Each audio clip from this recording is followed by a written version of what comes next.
I take pride in seeing things as clearly as I did, as early as I did, talking about things that nobody was talking about. But now that CNN and Fox have decided to talk about the de-dollarization and the formation of the BRICS countries as if they're onto something new, it is gaining acceptance.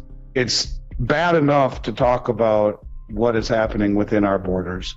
It is bad enough to realize that within the banking system, $126 billion were pulled out of the regional banks this last week, and close to $250 billion since the beginning of the banking crisis. And the ramifications of Janet Yellen saying that she will not backstop the regional banks unless the FOMC, the FDIC, herself and the president agree that these banks that need to be bailed out are systemic enough to justify it. In essence, she's lit a fuse underneath the banks. It's bad enough what's happening there, which has created chaos in our industry, where it's one thing to talk about the stock and the bond market being fragile, the real estate market showing signs of fragility. It's another thing to think that the bank that you've trusted your life savings to for your whole life, or your business, or your retirement accounts, or whatever it may be, if you're a farmer, even the loans that you have to buy your combine and your diesel fuel to plant your fields and all the working capital, you're wondering, what am I going to do? That's bad enough. That is exacerbating the trends that we are now seeing. And I counted close to 20 things that happened just this last week. So let's just run through several of them real quick.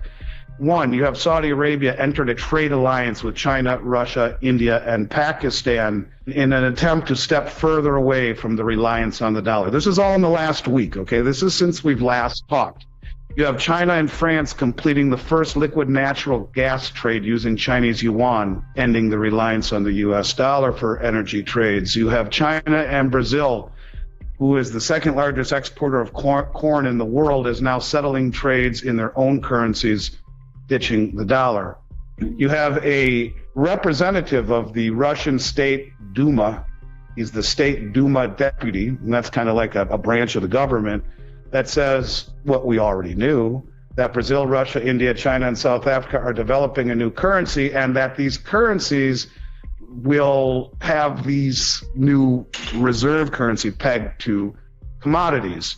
You have Saudi Arabia partnering with China to build a Chinese oil refinery for 83.7 billion yuan, or $12.2 billion. Kenya signing a deal with Saudi Arabia and the UAE to buy oil with Kenyan shillings instead of US dollars, and the president of Kenya telling its citizens to get rid of US dollars or go see the nurse because within 2 weeks something will happen. You have the Association of the Southeast Asian Nations considering dropping US dollar, euro, yen, and British pounds for local currency and financial settlements. And the top of the agenda is reducing dependence on the US dollar, the euro, the yen, and the pound from financial transactions. You have India agreeing to settle trade in Indian rupees with certain countries instead of US dollars, and those are countries that are having currency failure or dollar shortages. So they're coming in and saying, we'll trade with you even if you can't get dollars or you're having problems with your own local currency. You have the Chinese yuan surpasses the euro to become Brazil's second largest currency in foreign currency reserves. You have the U.S. Social Security funds, according to Reuters this last week, said that they're due to run out by 2033. Now, we've talked a lot about the $76 trillion shortfall in Social Security. You had our president come out and said that the banking crisis is not over yet. You had Saudi Arabia agree to join the Shanghai Cooperation Organization as a dialogue partner. That's the first step, is becoming a full member. It's a big deal because the Shanghai Cooperation Organization, which represents close to 60% of the Eurasian landmass and pretty darn close to that same percentage of population of the world, which is a military organization as well. So, if you're going to break free from the dollar and the petro reserve standard, and certainly having your ducks in a row in terms of protection. We've talked at length about how they've signed the protection agreement with Russia, and now they joined the Shanghai Cooperation Organization. You're talking about being protected from the West and the ramifications of leaving the petrodollar. We learned again about the BRICS currency, that it would be backed by gold and commodities such as rare earth metals. And then you have from the stupidity department, NATO fully to adopt Finland, further antagonizing Russia. And from the I can't confirm this. This was issued by a Russian state TV war correspondent, has claimed that North Korea is preparing to send 500,000. It's weird because one says 500,000 and the other says 50,000. So let's go with 50,000 troops to the Ukraine to fight alongside Russian troops. So when you talk about the things that we've been talking about, you can see they are accelerating greatly. And when you talk about, Saudi Arabia moving away from the dollar and now aligning themselves with all of these countries and formally applying for the Shanghai Cooperation Organization, this is a very big deal. It's getting closer and closer to that moment that Mike Adams calls Operation Sandman, where the countries just say we're done with the dollar because it is no longer the reserve currency, the petrol reserve, and the ramifications of what that means. And that's what everyone is missing.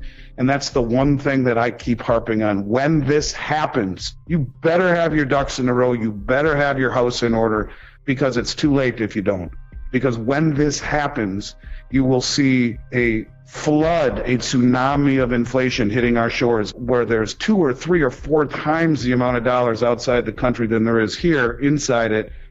You'll see inflation at a level that no one can imagine, and the byproduct of that is spiked interest rates, which blows everything up. And this, to me, is exactly why you are seeing such massive drawdown in supply from the world's exchanges, because the people who have the most money are also closest to the information. And accelerating these trends would be the rumors that are now somewhat substantiated in that Mexico has formally applied to the BRICS. And the rumor that hasn't been substantiated yet is Japan, Australia, and New Zealand entertaining joining the BRICS.